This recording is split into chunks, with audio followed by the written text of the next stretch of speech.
नारद का पदार्पण हुआ।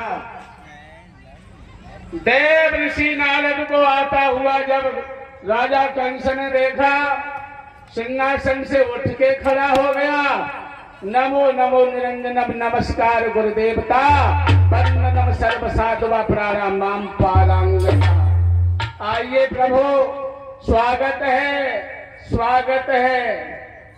बिठा दिया है अपने पास में। महाराज कंस की जब चेहरा की तरफ दृष्टि को डाला देवर्षि नारद ने, कहने लगे, अरे कंस ये बताओ, क्या कोई अंदर से परेशानी है? क्या कोई असाध्य रोग हो गया है? अरे आपका चेहरा फूल की तरह से खिलता था, अब ये चेहरा नीरस नीरस क्यों दिखाई दे रहा है? कोई परेशानी हो तो बताओ। है? और सुनो, अगर कोई बीमारी है तो चलो रछपाल भैया के साथ चले जाओ, दवाई ले आओ। क्यों? क्या चक्कर में पड़े, खुल के बताओ।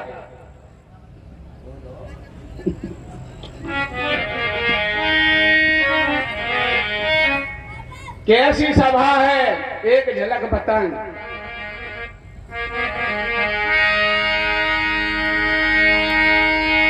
कि जगर मगर हो,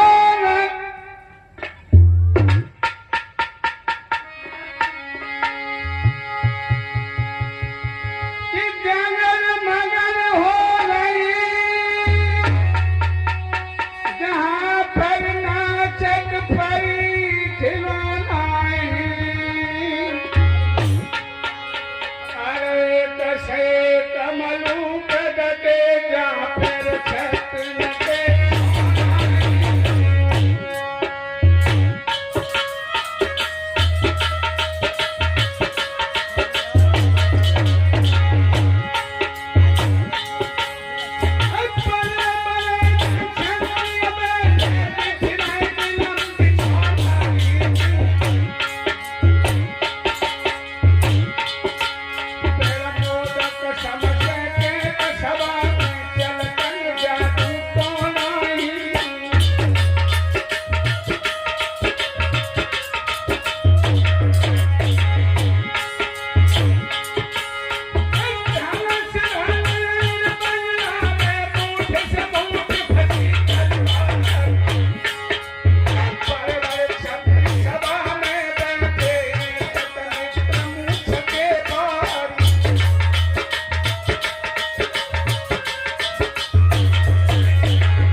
सभा में देव ऋषि नारद ने कहा, अरे राजन, क्या कारण है दिन प्रतिदिन आपका चेहरा सूखता ही चला जा रहा है?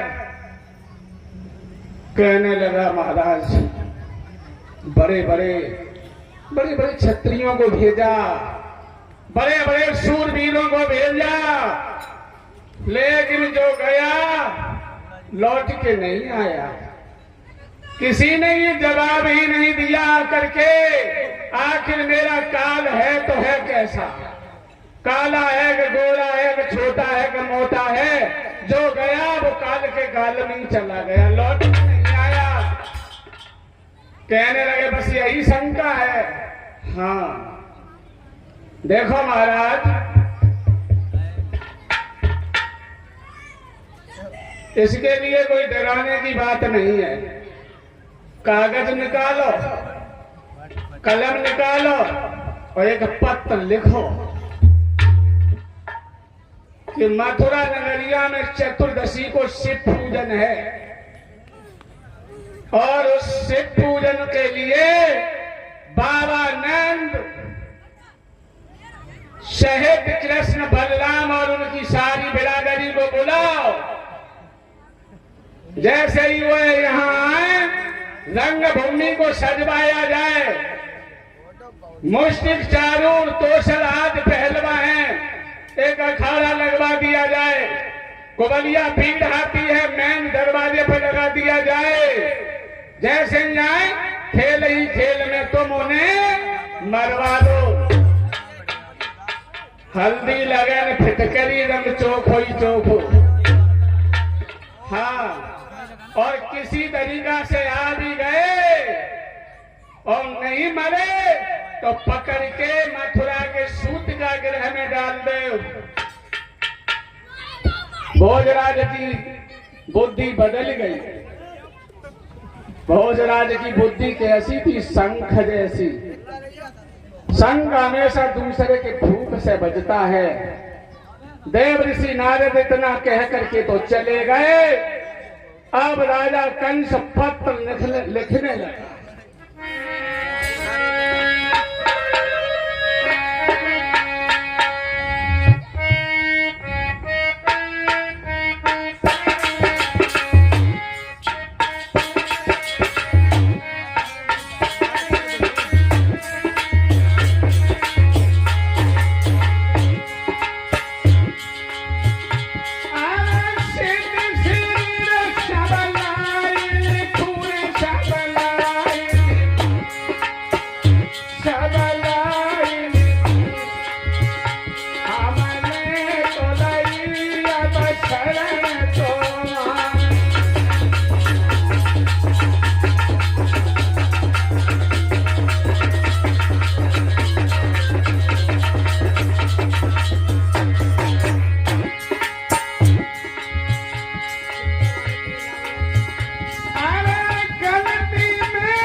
जो भी गलती है कि अपना समझ के माफ करिएगा और ये टूटी हुई रिश्तेदारी बहाल कर लीजिए। अब ये सलाह हुई, ये बताओ इस पत्र को कौन ले जाएगा? अरे भैया, भोजराज कंस के मंत्री ने कहा महाराज इस पत्र को वही ले जा सकता है जो इधर भी मिला हो और उधर भी मिला हो।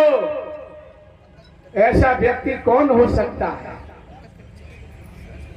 अक्रूर। अक्रूर जी को अपने पास में बुलाया। अक्रूर जी आते हैं पास में। अक्रूर जी का हाथ पकड़ करके बैठ गया। कहने लगा, ये अक्रूर, कृष्ण बलराम को मरवाने के लिए सारी युक्तियां लगा दी, सारे उपाय लगा दिए, लेकिन मेरा काल अभी तक जीवित है। आप ऐसा करिएगा, मेरा रथ ले जाओ और खुशी खुशी जैसे भी हो कृष्ण बलराम को मथुरा में लेकर आओ।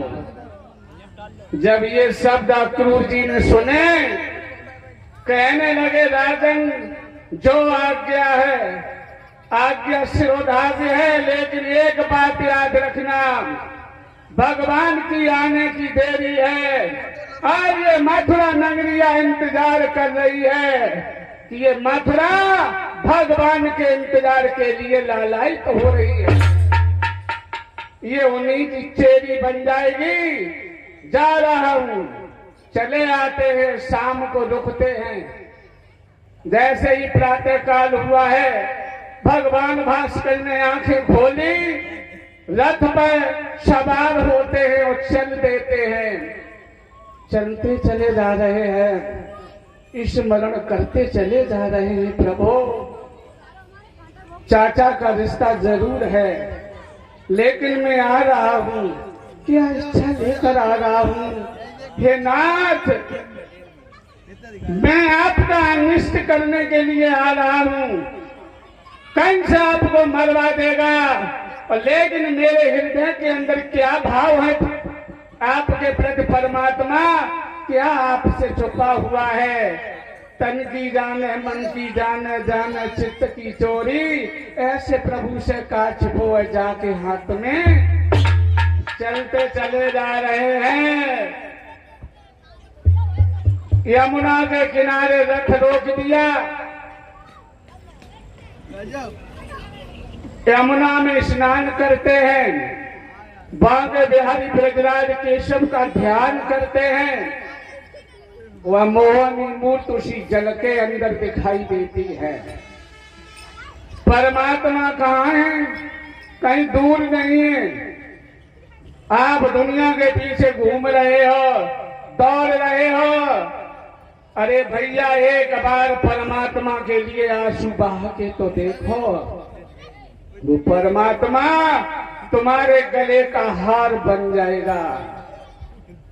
भगवान कहते हैं, अरे भक्त एक कदम आगे बढ़ा करके आता है तो हम 7 कदम आगे आते हैं। तू एक कदम पीछे हटता है तो भगवान लोहे की लात बन जाते हैं। भगवान को आज प्रेम से एक बार याद करके देखो। 24 आवर्स हर व्यक्ति के अंदर ऐसी कोई बात निकल जाती है जो वह बात सत्य हो जाती है। आज अक्रूर जी ने स्नान बनाया, स्नान बना के बाहर आए, फिर रथ में बैठ जाते हैं और चले हैं। थोड़ी ही दूर निकल पाए थे, उधर से गोधूल उड़ती चली आ रही है। पीछे पीछे ग्वाल वाले चले आ रहे हैं।